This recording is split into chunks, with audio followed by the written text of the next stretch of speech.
Hello everybody on LinkedIn, it's Nick Davies here. I've tried this post several times and I can't seem to get it quite right, so I'm just going to do it and share it. So the subject I want to talk about today is actually death. So in 2 days' time, on the 25th of October, it's actually my birthday, and it's also the last time 2 years ago that I was able to have a proper conversation with my dad. My dad died of terminal cancer, and I was in London for 24 hours for my birthday, and he called me to say many happy returns of the day. And 24 hours later, when I got home, he wasn't able to have conversations anymore, and indeed by the 29th of October he was dead. It was a massively traumatic journey for all of us, including my dad, and that's because we don't talk about death.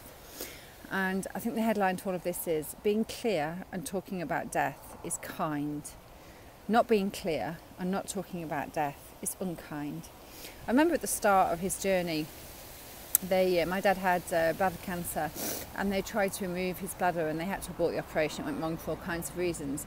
And I remember following the consultant out of the room and asking him over and over and over again what this meant. And all he would say to me again and again and again, like a record, is, please go home and make the most of the time you've got. Please go home and make the most of the time you've got. He would not have a direct conversation in any way, shape or form about the fact that we knew we had no options left now.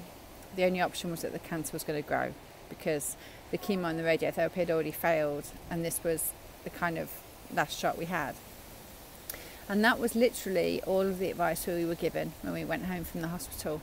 So our anxiety and trauma just grew day by day by day by day as my dad's symptoms progressed, and he got worse, and we didn't know what to do.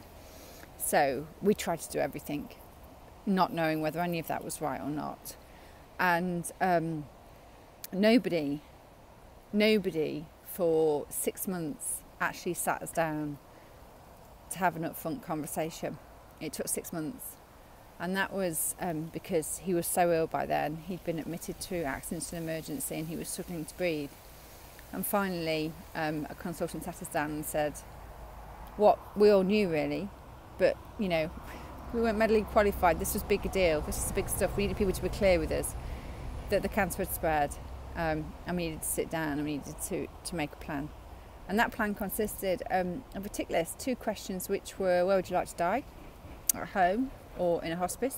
Basically the 2 main choices. And secondly, would you like to be resuscitated or not? So it wasn't the best conversation of our life, I've got to say. And I remember walking out, following the nurse out, saying, this is really big stuff, so I need to make sure that I am really, really clear about the information I've just been given. And I remember going through with her the information step by step to make sure I had real clarity on where we were and what to expect. And even then, she gave me clarity on where we were today, but she would not be drawn on what to expect.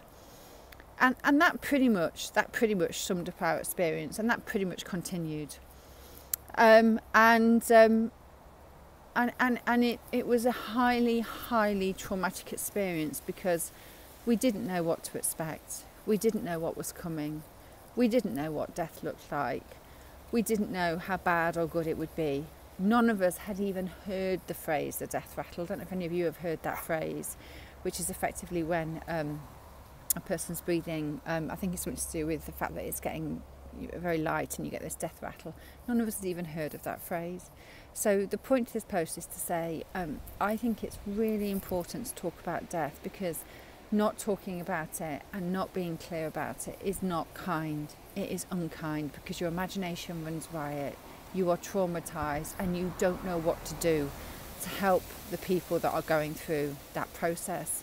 And when those people are people that you love deeply, deeply, it's really, really important that we can do everything possible to really allow you to focus on the things you're going to have to go through, such as the grief and the profound loss of the loved one, and not add to that by adding a whole layer of trauma that I'm not sure we need to add if we can manage it and just have these more difficult conversations.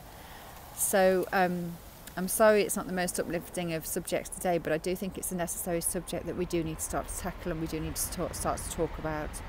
So I really hope that's of help to somebody somewhere. All the best. Thanks. Bye.